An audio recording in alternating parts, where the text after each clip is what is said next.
have to offer.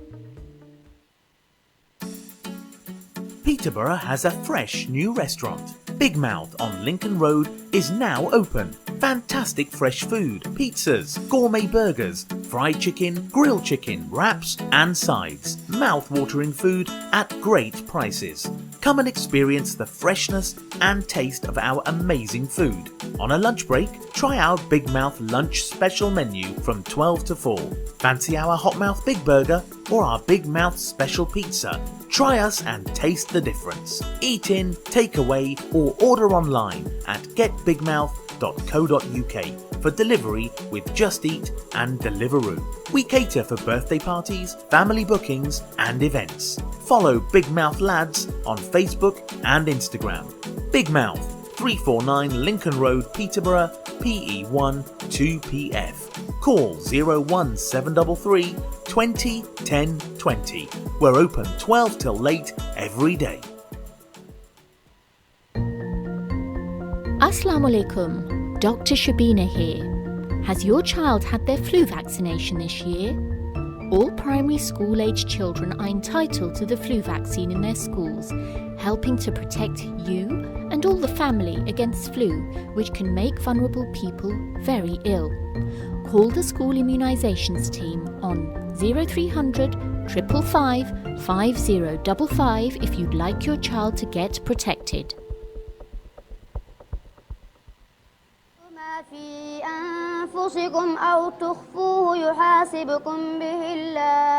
Ali is one of those children who, with your assistance, has the honour of being a Hafiz. And that too from only £29 per month. Help UKIM by sponsoring a Hafiz and get rewarded by up to 70 times blessings this Ramadan. For donations, call now or visit ukim.org.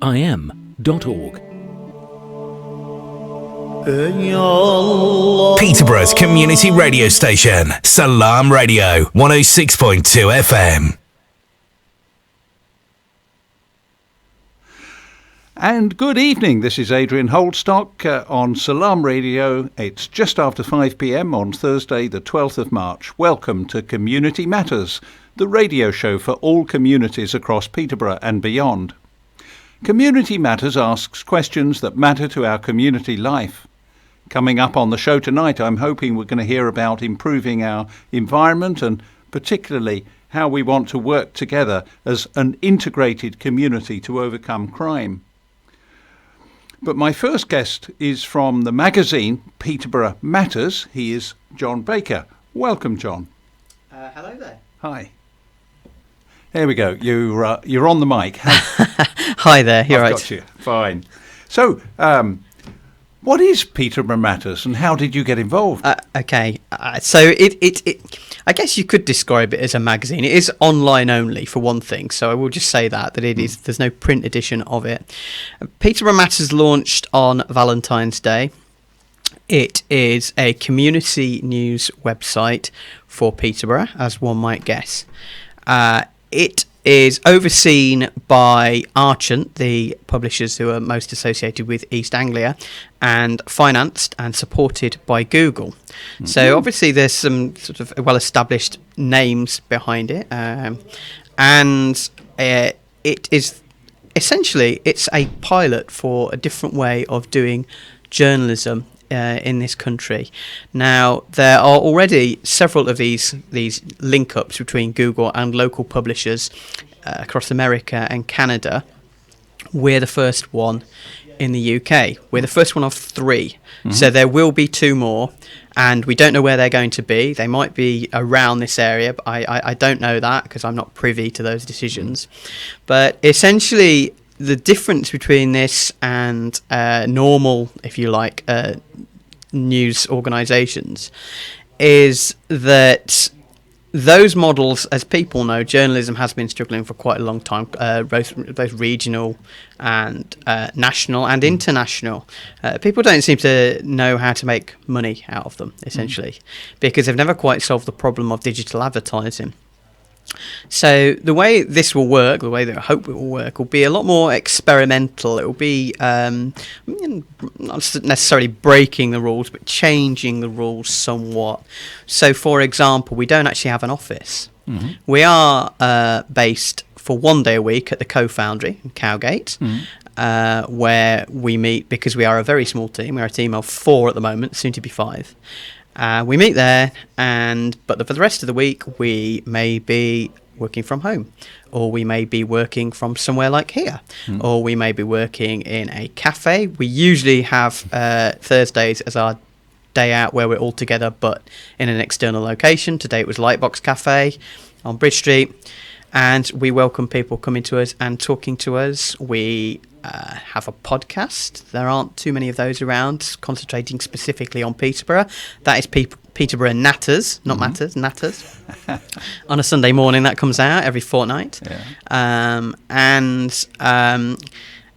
The other thing is that obviously we are very keen to get the community involved, so we'll be hosting events. We're hosting open house events where people come to us, and we'll talk about a specific topic with experts. So we invite people in, and we have like a round table, if you like, conversation for an hour or so. We're due to be holding one of those soon. And after that, it's kind of experimental. We've only been around. We've been around for less than a month. Okay. And we're still learning ourselves. And what we will do is we will pick up on what people want. We think we know already because we're starting to get quite a bit of feedback and stuff. But we'll pick up on what people want and what they're not interested in so much. And then that will channel us in the future as to what direction we take. If they don't like certain types of stories, then we won't do them so much. So it's a service, it's journalism, it's providing news, information, topics of interest to local people. Yes. And it's available online. It's available online, peterboromatters.co.uk. There's a lot of because you mentioned there information and advice, and that has to be sort of a part of it as well. It won't just be stories, if you like. We've got a lot of things planned in the future. We aim to use like a lot of location-based advice, so people can be in a certain part of Peterborough, and they'll say, "Oh, look, that's happened there," and they'll be able to look on their phone about that. There are things that are in the future that haven't quite started yet, that we're looking at, and we're looking, we're aiming to get a lot of businesses involved. But one of the things we haven't got yet is a commercial person. Now, she's due to start in the next week or two. And she will help us decide on certain ways of operating. Because if anybody's been on the site at the moment, they'll notice that there are literally no adverts. There's no advertising on it whatsoever, which is very unusual for any news-based site, be it local, regional, and national. And clearly, that is something that we'll be looking at, because the aim of the game is to make money in the end, for it to be profitable anyway. Yeah. I did notice you've got quite a lot of businesses listed there. Yes. And they're categorised, so that it's easy to search through, if I'm looking for a car repairer or a restaurant or something. Yes, that's true. They're all on there as well. We've got a lot of sort of sections like that that are... because we want it to be a clear website as well, because people complain about websites if they're not sort of easy to manage. And at the moment, as I say, we are very sort of, I wouldn't say sparse, but that there are gaps there that we will be filling with adverts at some point. But the aim of the game is, if somebody goes on our site and can't find the information that they want, then they'll soon leave, and we don't want that, because we're a very young brand and we might never get them back again. And that's obviously part of that, is having a website that is user friendly and provides a service to whoever visits. So how would you describe your typical audience, the demographic, the sort of person you want to be browsing that site on a regular basis? Well, the trick that journalism hasn't quite solved yet is, how do you appeal essentially to younger people? Younger people have not necessarily grown up reading newspapers. Now, I did. I mean, I'm in my early 40s, and we always had a newspaper in our house, and we still do. But younger people, I guess, haven't had that. They've grown up with, obviously, the internet, and then after that, social media, and they get a lot of their news from Facebook, Twitter, maybe even Instagram, maybe even TikTok, maybe even some of the newer ones that are, this dangerous world that I must admit I'm not quite, au fait with. I think not just younger people, but also some of the more diverse communities that Peterborough has as well. So, we do feature a lot of stories about the different groups that Peterborough has. And it is a diverse, obviously, city. It's a very multicultural city. And we try and reflect that in what we do. That seems to be paying dividends so far.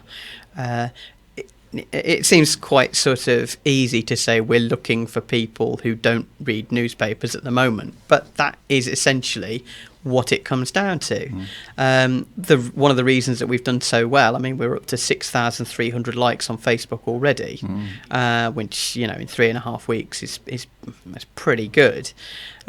We've had a little bit of luck, but it's because we're quite engaging on social media. And, we know that obviously Facebook is one route to that, but we're looking at Instagram. We obviously have a Twitter account as well. And it's trying to push people from that who are used to those platforms onto a website for news. And that is the angle that we're trying. Gosh, that feels as if it's competing against Peterborough Evening Telegraph. Well, I like to think of it as being complementary to the PT. Yeah. I mean, I used to work at the Peterborough Telegraph. Okay. I was a features editor there in about a decade or so ago. And then I went into marketing for a while, for 5 years. I worked at Peterborough City Council as well. Now, obviously, there will be some overlap between us and the Peterborough Telegraph. It's inevitable. But they're going to do things that we don't do. And I've got a lot of respect for the PT. As I say, I used to work there, and I know the guys there, and some of them are friends of mine.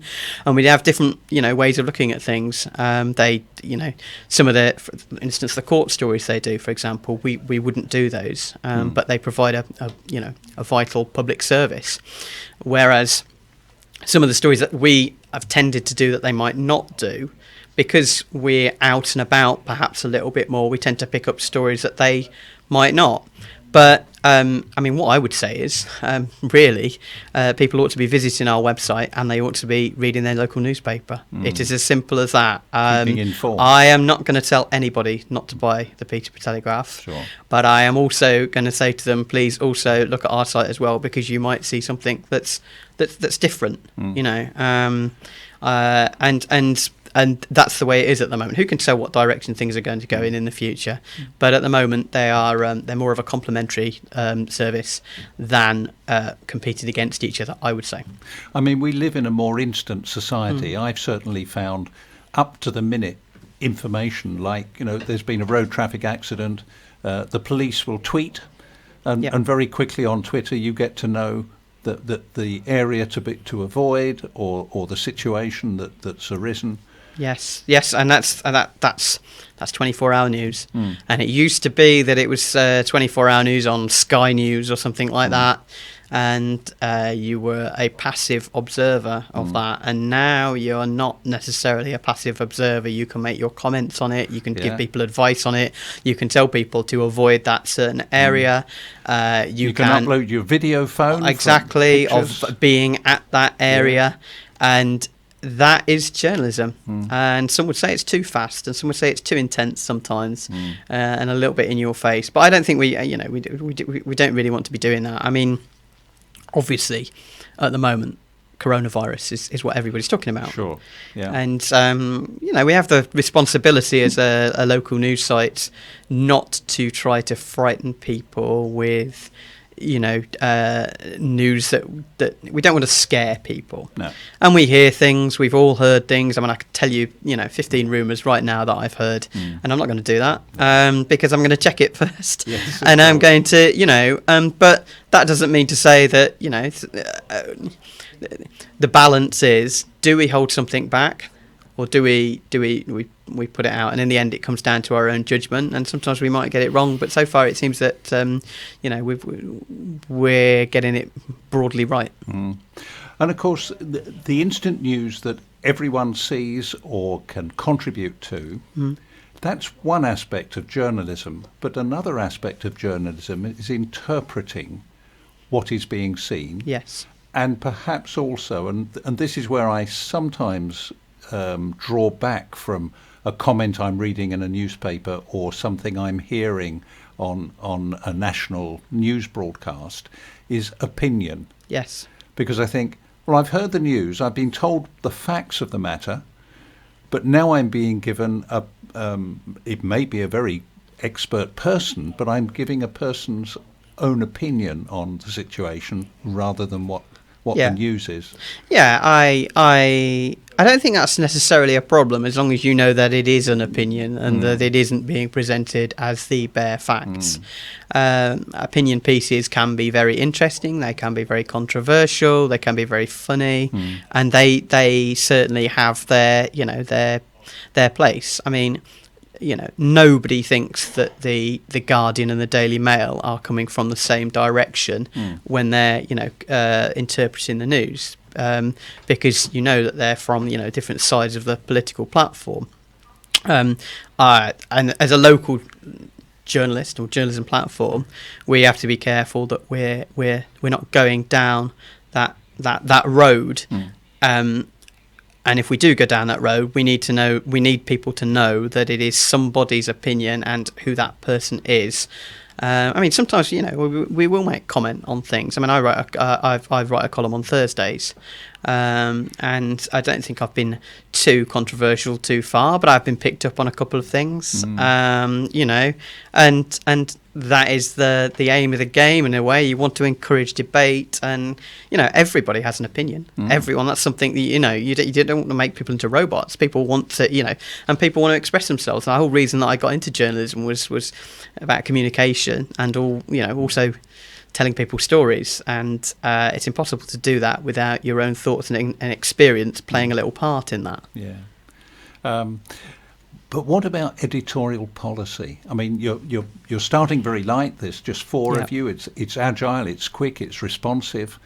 But who then says, well, this is the angle we need to take, or we're not going to go there? Me, basically. It is me. I'm chief reporter, but for all intents and purposes, I'm editor. So, and there will be times when I have a young team. I do have a young team. I mean, Shah used to work for BBC Radio Cambridgeshire for 3 years, I think it was. Carly's not worked in local journalism before, but she did work at the Daily Star. And Charlotte used to work for Vivacity. She's our content assistant, so she's not a writer in terms of journalism, but a lot of the background stuff and the entertainment, the events that are coming up, she deals with. And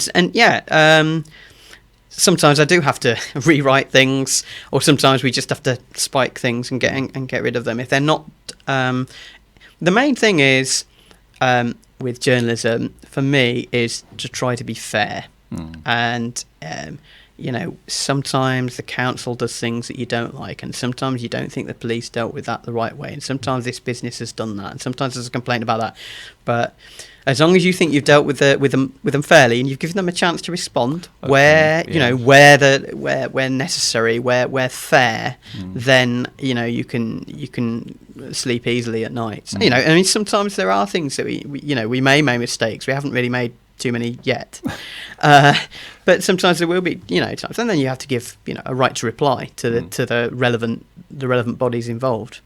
Sure, and I know in newspapers sometimes they're criticised because they have made a mistake, and then they will publish an apology. But whereas the mistake was on the front page, the apology is at the bottom of the third column on the sixth page. Yes, in small print. It doesn't really make them look great, no, does it? I mean, the way our site is built, it can't really happen like that. And we've got on our page, people can report stuff, and then they send a private message through to us and say, that's an error, that's a mistake, can you amend it? Okay. So Whereas it used to be perhaps that people would email you or call you, or just really leave a nasty message on social media. Now it is that they can send you a private message and say, look, you've made that mistake, or you've got a typo there, or that never happened, and then you deal with it. And then perhaps you would put a note somewhere and say an earlier version of this said such and such. At the moment we're doing okay with that. I'm quite stringent with that sort of thing. So you're actually encouraging feedback and contributions and corrections. We're encouraging. Well, yeah. I mean, if necessary, if a correction is needed, then fine. But we're certainly encouraging contributions, letters, opinion. Columns if necessary, if people want to write them. We're always looking for people to contribute different viewpoints, things that we haven't considered, writing about people that we've never met who have an interesting story to tell. That's something that you can email us or just let us know. A lot of people just let us know on Facebook. You might want to follow up this, you might want to do this, you might want to do that, and that's how some of our stories have been generated. Gosh. So in 3.5 weeks, have you had any exciting stories yet? Have you broken the news? I'll tell you what. One of the ones that got us a lot of hits very early on, and we hadn't actually launched yet. It was still, we just got the Facebook page at this time.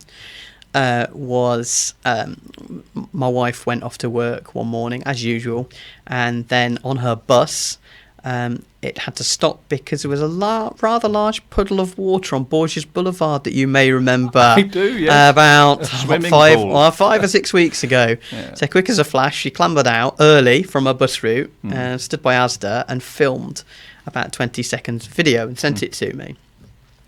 So I shared that on our Facebook page, and I think we had 2,000 views of that in about an hour, and that just went everywhere. And that really helped us straight away, because a lot of people then stayed with us and shared, this video. So that was, a really interesting thing. And it's because you would think that what people normally want is a really big breaking story. I don't know about council and police or investigative journalism, and we do that. But also the things that have proven to be very popular have been things like closures and openings of businesses. So, for example, the Draper's Arms being refurbished and a look at their rooftop terrace did fantastically well. A couple of pictures that we got of how it's going to look did incredibly well, because obviously it's a pub in the middle, pretty much in the middle of Peterborough, that people know, and that did incredibly well. A play area that's launching at Serpentine Green did fantastically well when we broke the news of that back in 3 or 4 weeks ago. So sometimes it's not what's of excitement and interesting to some people might not be of interest to others. But when you hit the sweet spot, and when the ones that want to know about this stuff find out that stuff from you, that's when brilliant, and you can keep doing it, and you can target those. You can put those stories up again. You can be virtually guaranteed that the people who like the first one will like the second one as well. That feels as if you're changing the nature of journalism, not just from print into social media and online, but you're changing from it's always got to be bad news, because bad news sells, into people are interested in what's going on that's positive. I don't want Peterborough to be thought of as somewhere where all that happens is courts and road accidents and the council messing up. And we try and start every morning when we update the website at 6:30, 7 o'clock in the morning with a good news story. If you look this morning, we did a piece about the Phoenix Special School and their outdoors area where some of the children go to relax, and it's been completely revamped from bare walls to a fantastic underwater scene, an aquatic scene, financed by Co-op and done by a local artist, Nathan, at Street Arts Hire, and it looks unbelievable. And it was just shared. It's just great news. Just great. It's just it's a fun, innocent piece of news. Now, how many people is it going to affect in this city? Possibly not all that many. How many people will smile when they see it? Now that's a different ball game, and that's shared. As I say, I try and start the day, and I try and put a lot of positive stories about young people achieving things, or old people achieving things, or people who are overcoming disability to achieve things, or new groups, or new festivals, or new events in the city. I hate this. Every year there's this thing that comes out that Peterborough is the worst place in the country to live, and it just gets me seething, because it really isn't. But maybe we need to shout a bit louder about the things that are good about the city, and not be so depressed about the things that are bad. There are bad things. We have fly tipping here. We have graffiti here and there. These are things that really bother me. There's a lot of other things. There are shops closing in the city centre. But a lot of cities have this, and obviously we'll concentrate on those as well. But every so often, I just want people to smile a little bit more. Surely. I mean, I browsed through the website. I found it attractive. I looked through the business directory, and I found a type of business under the agriculture area called Woody Branch. I've no idea what it was, but it just caught my eye. I was amused by that. Right. Well, very possibly. I mean, if you've gone on there and seen a business that is of interest to you, you might never use that business, but at least you've been enlightened that it does exist. Indeed, yes. And I guess you could say that about any business on there and any piece of news on there, because you might have the same thing. You might learn about an organisation that you didn't know, or an opportunity. I had to go with the crossword. How far did you get?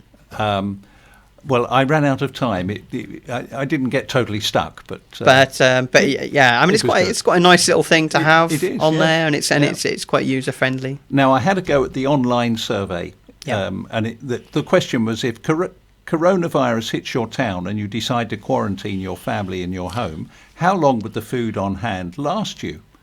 And over half the people who answered said they had only a few days of food to hand, and I ticked that box as well. Because we like to buy fresh food, and we like to buy milk and not live out of the freezer. But I guess there's enough food in my house for a few weeks if I gave up cereals for breakfast and milk in tea. But gosh, the time has run on. John Baker, Peterborough Matters, 3.5 weeks in. Remind us how to find it. Yep, it's peterboromatters.co.uk. Do come back in a few weeks' time and tell us how it's going. It sounds a fantastic project and really good positive journalism. Thank you so much for joining us. Thank you for having me. So we're coming to the end of this half of the show. Big thank you to John Baker of Peterborough Matters, and all you do to keep us informed here in Peterborough. As a community radio station ourselves, we wish you well in connecting communities across Peterborough. Do stay tuned, as after the short break we're going to hear about a way in which we can work together as a community to overcome crime. Back shortly.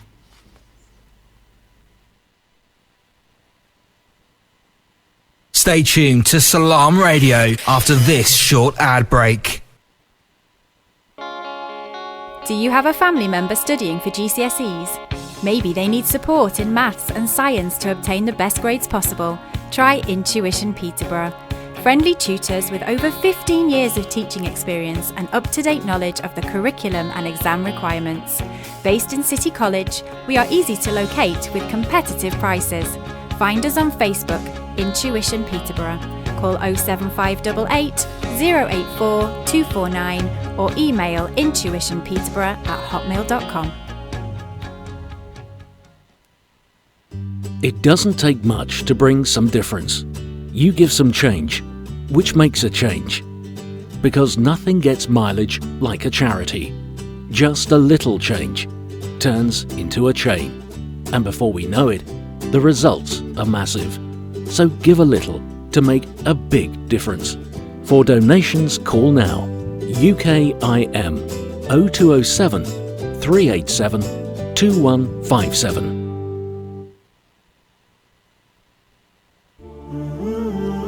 Here at Children of Adam, we believe water wells and hand pumps are a significant step to empowering people to live their best life.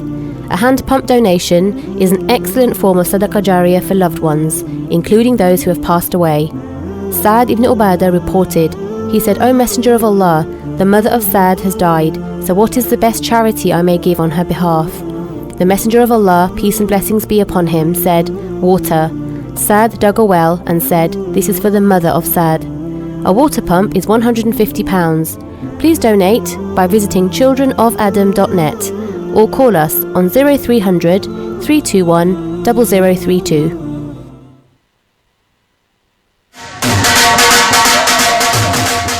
दोस्ताकियां परेशान है जरा कर है ना सारा सौदा मुक्या वा मुल्का विच पैसे भेजने हूं नहीं मार फूड वाले की फोन खड़का ते फ्री लोकल डिलीवरी कार मंगवा आलाता उथे कै स्पेशल आ उना की लबाई हाइजीन च ग्रेड 5 चीज़ां चंगियां मियारी ते सस्तियां ते नाले ऑफरां ही ऑफरां और क्या ताजा गोश्त ताजी सब्जियां ते फ्रूट आटा चावल दालां मसाले ते जूस सारे बिल जमा करने गैस ते इलेक्ट्रिक नो टॉप अप भी करने पाकिस्तान पैसे बिल्कुल फ्री भेजने मतलब के एक चिड़ी ने दूध छड़ी ते हर शय लबनी जने ने आप उतरा Amar Food Store and Halal Meat 613B Lincoln Road Peterborough telephone 01733 687374.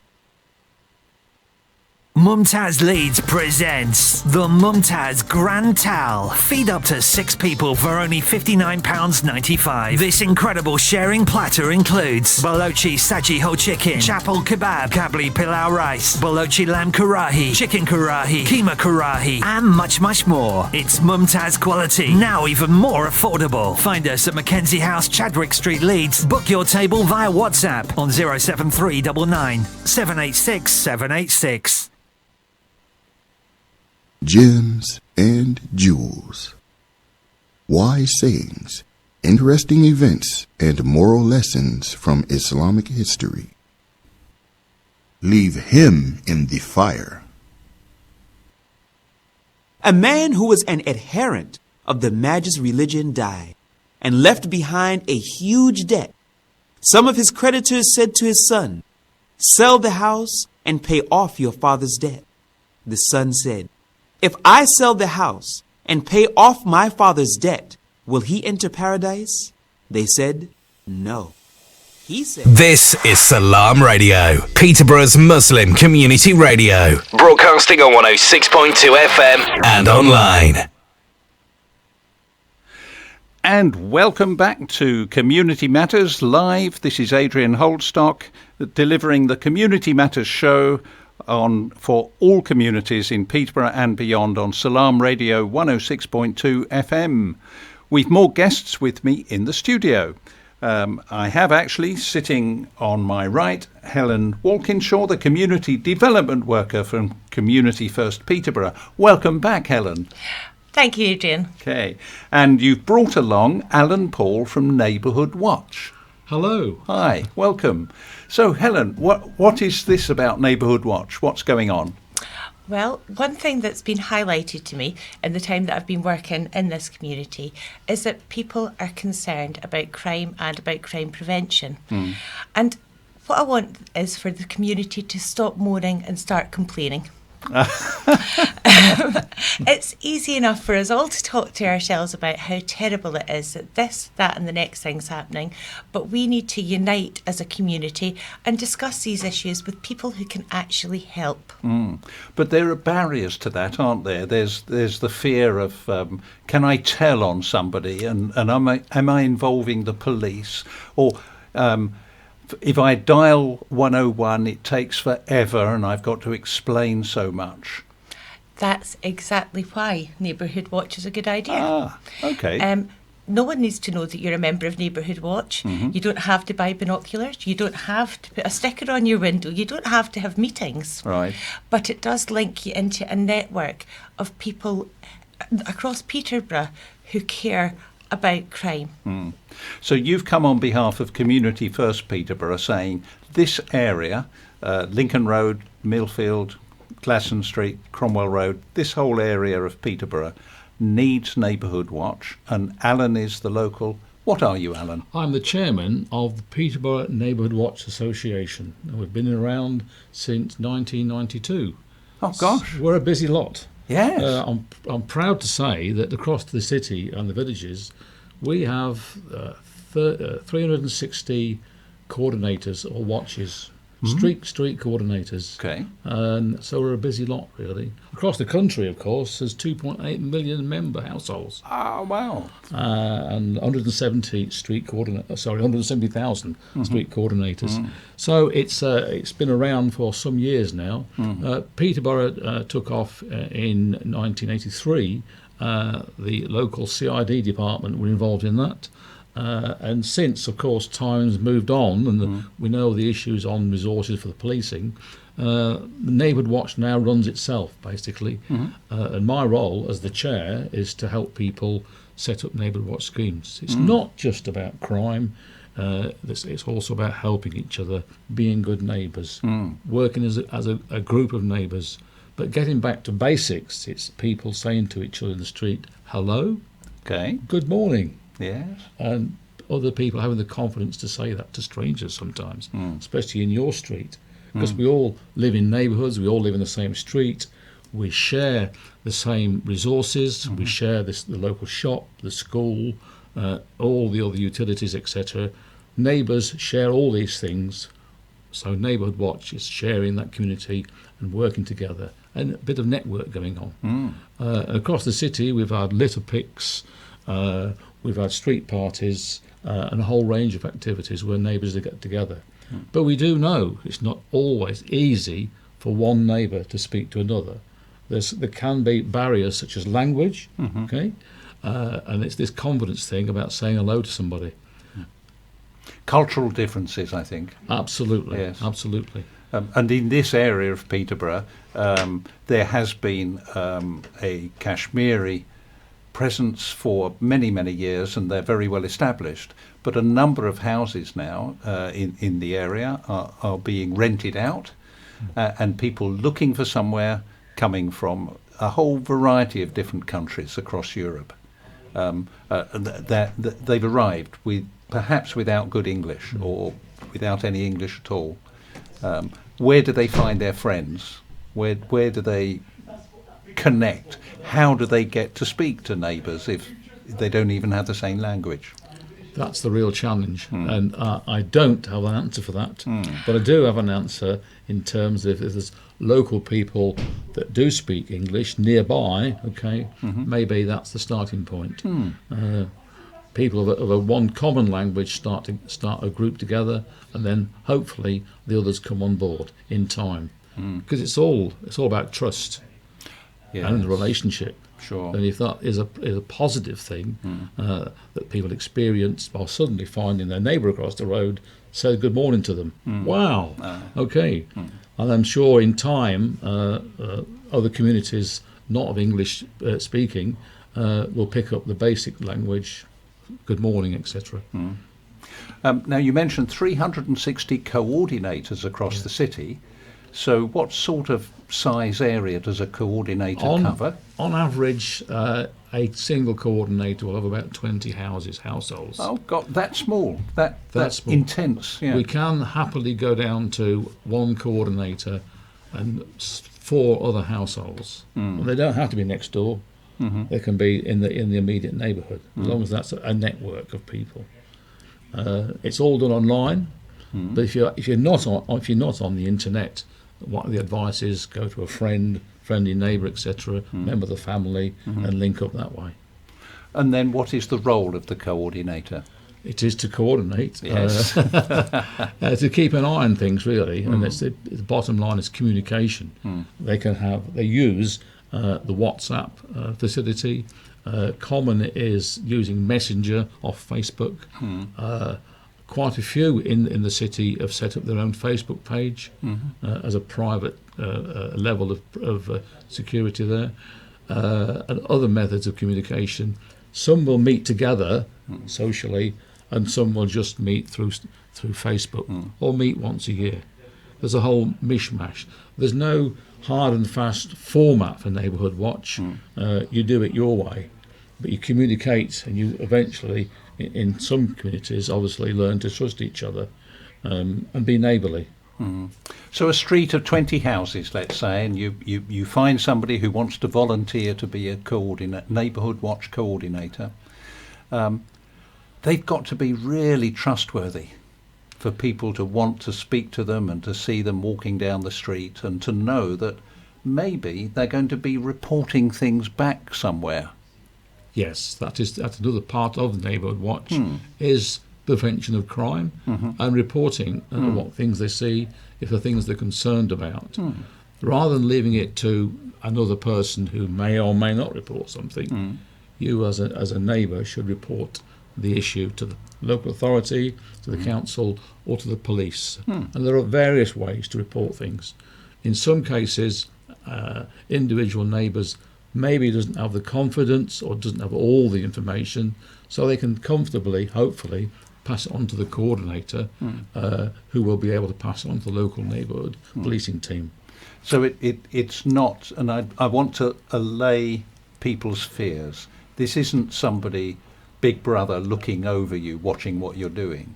No. This is a neighbour of your own, a friendly. If Helen, it is Big come Brother, in. it's a Big Brother who's protecting you and watching out for you, making sure that you're safe when you go out It's at night. that sort of Big Brother. Absolutely. Yes. And actually, there are a lot of people in our community who are doing this already. Okay. But without that established network, without being part of the Neighbourhood Watch community. And it's just about getting those people who are already concerned and who are already trying to have those dialogues with the police. It's just about giving them that support. Do you know, I have spoken with people in the area who have been frustrated by repeat fly tipping. And eventually they can find where to report it, and eventually it gets taken away, only to be replaced by more fly tipping. Or there's one or two particular places where drugs are being pushed, or fast cars are being driven. And in every case, they think the authorities are so overwhelmed, they don't want to hear about this little issue. I'll just have to suffer. But that's the thing, is it's easy for you to be ignored or overlooked when you're one person on your own. Yes. But when you're a community of people coming together, it's much harder for people not to take your concerns seriously. The strength is in numbers, of course. Okay, yes. You've got a group of neighbours in an area, part of Neighbourhood Watch. Often people passing through won't know they're around. And I've had a number of cases where there's been drugs activity in the street, and the drugs activity is seen. They're doing it in the public eye, and unknown to them, there's some residents nearby able to make a note of what's going on, and then they collect the information as a group and pass it on to the police. The police won't be able to act unless they know there's a problem. So once they know there's a problem, they're more able to react. And I've held forums and sessions with the police where they've said they need to build up the intelligence on what's going on. It's not always you see a crime being committed, and it's that sort of drug-pushing crime which goes on all of the time. And the police will suddenly turn up and arrest everyone. But they do build up the evidence. They notice the houses that are being used, the other activities that are going on, the car registration numbers, and they build up the dossier of what's going wrong. That's right. And what you're explaining to me, I think, is that Neighbourhood Watch is a really good source of that intelligence. Absolutely.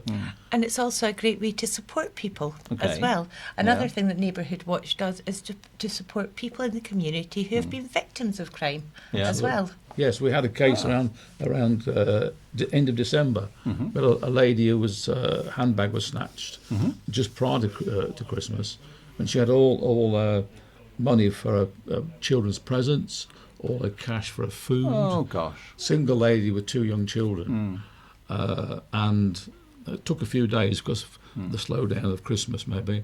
It took a few days, but we got the message from the police. They asked, "Can Neighbourhood Watch help?" I found out where she lived. The police told me and I contacted the local coordinator nearby, and she started the collection, and we ended up taking a shopping trolley of food to her, and we managed to get £50 cash. We took it round, and she burst into tears. And that's a one incident I can think of quite quickly. But there are others, similar ones. So, Helen, you're working for Community First Peterborough, and you've had this tremendous idea of bringing Neighbourhood Watch into the area. How are you going to go about that? One member at a time. And actually, Yes. we now have Neighbourhood Watch members in our area for the first time in many years. Yes. So people are getting involved. People are saying, yeah, actually, this is for me. This is something I care about.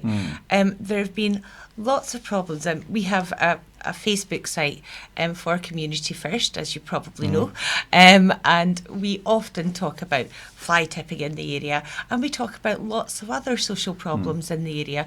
And just this weekend, I had people online in the area talking about drug dealing in parks. So how do you roll out Neighbourhood Watch across a bigger area? Do you have a public meeting, or do you do it through social media, or is it about talking to people? What we're doing at the moment is we're working with key people who will become Neighbourhood Watch coordinators for their area, and we will be supporting them. I think that Alan's found mentors for our new coordinators as well, so that they're not on their own. It's a new thing for them, and we want them to be supported.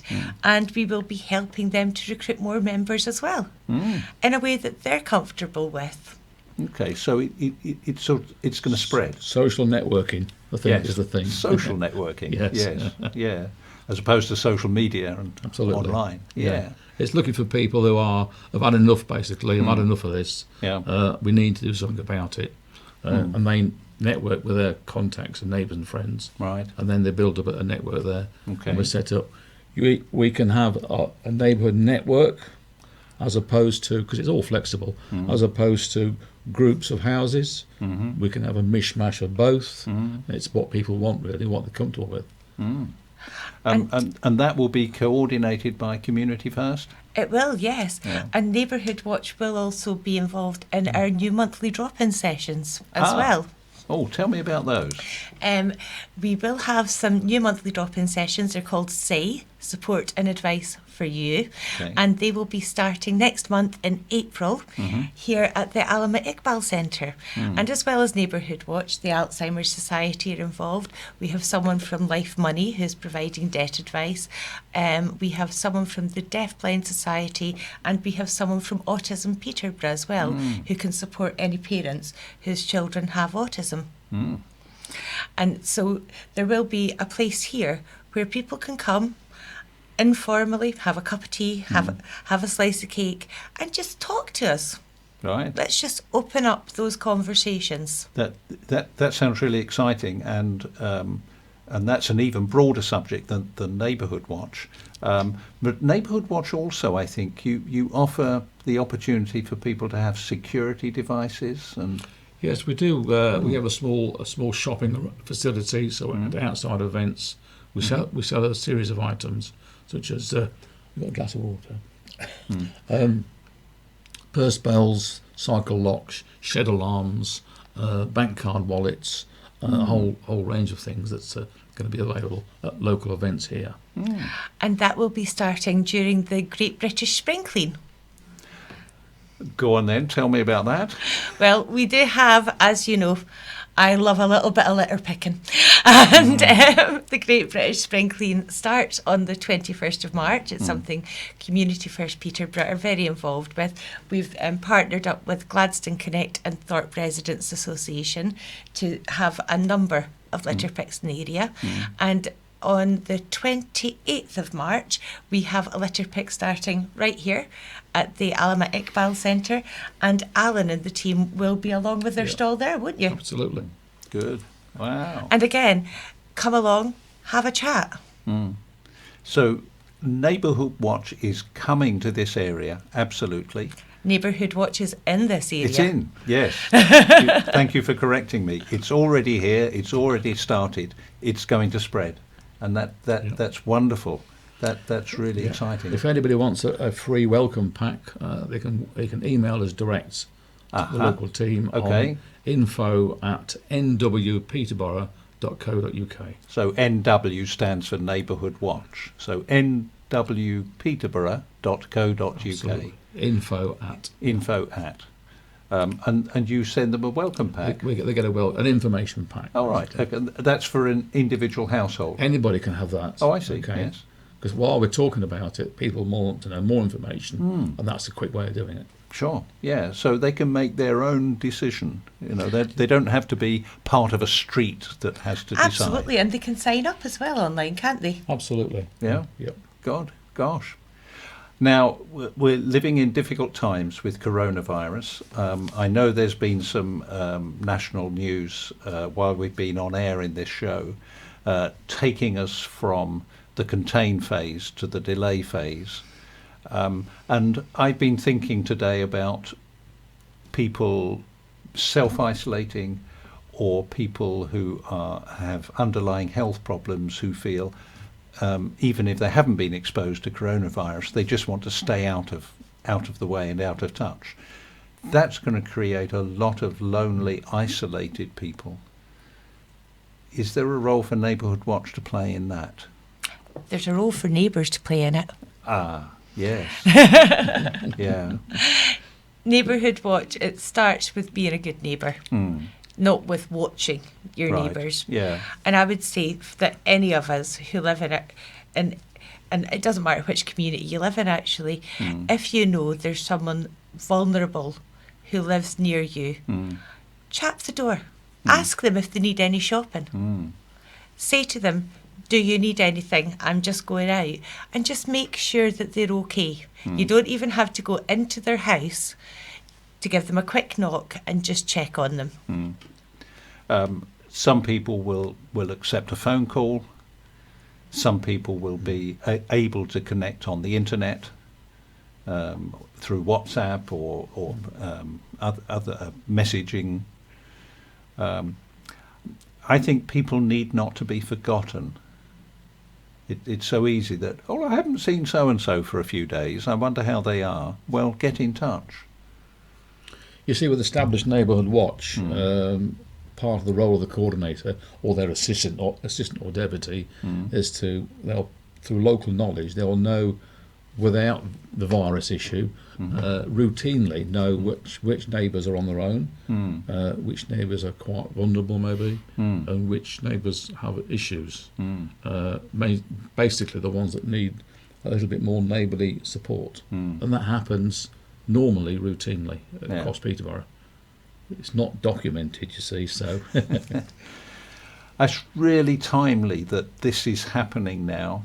I think we're going through a time of change as a society when we will learn again how to be the best of neighbours for one another and to care for one another and look out for one another.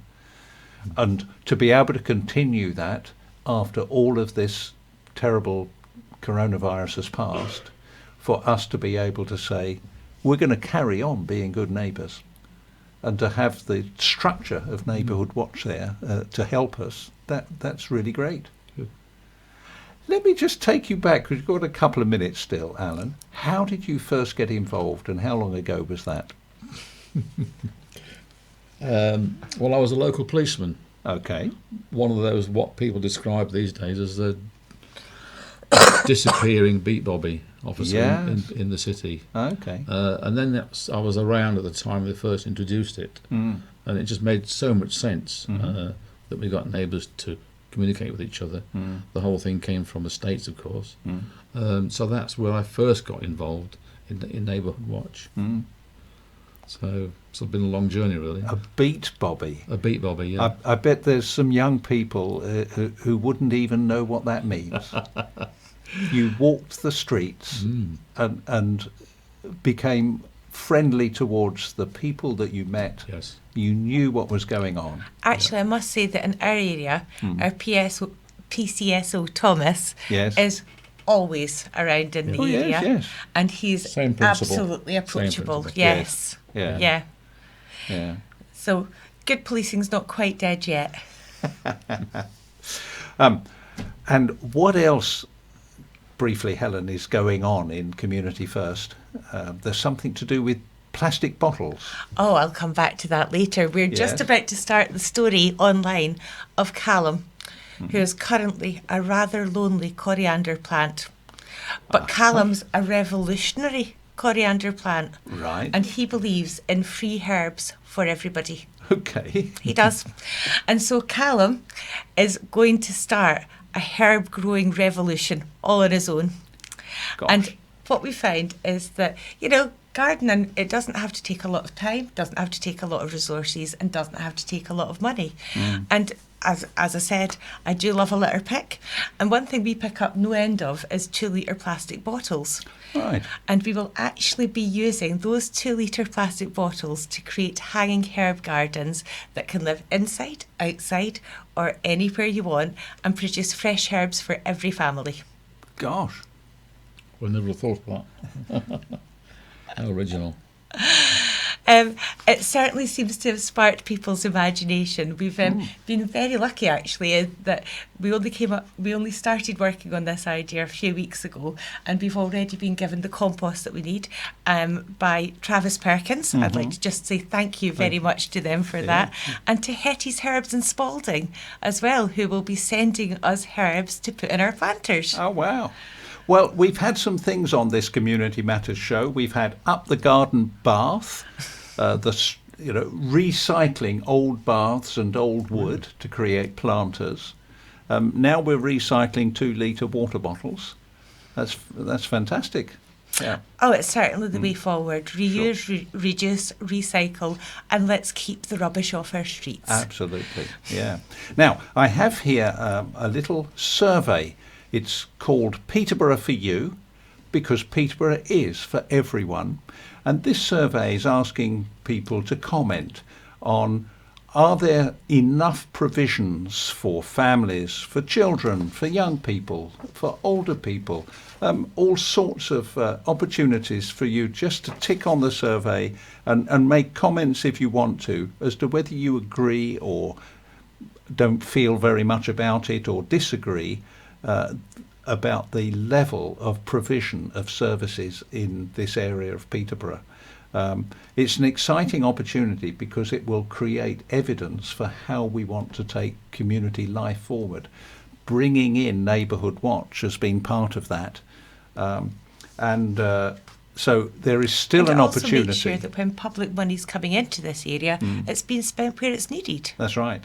And there is a £50 shopping voucher to win if you complete this and you go into a prize draw. So that's well worth taking care of. Peterborough for You. We've come to the end of the show. So let me say, Alan Paul, Chair of Neighbourhood Watch Peterborough, thank you very much for coming along. And Helen, thank you for coming back again from Community First Peterborough and sharing about the importance of us being really good neighbours. Thank you. That's all we have time for on Community Matters tonight. Remember, you are the community that matters wherever you are. So, salam, shalom, namaste, sat shri akal, and the peace of God to you all.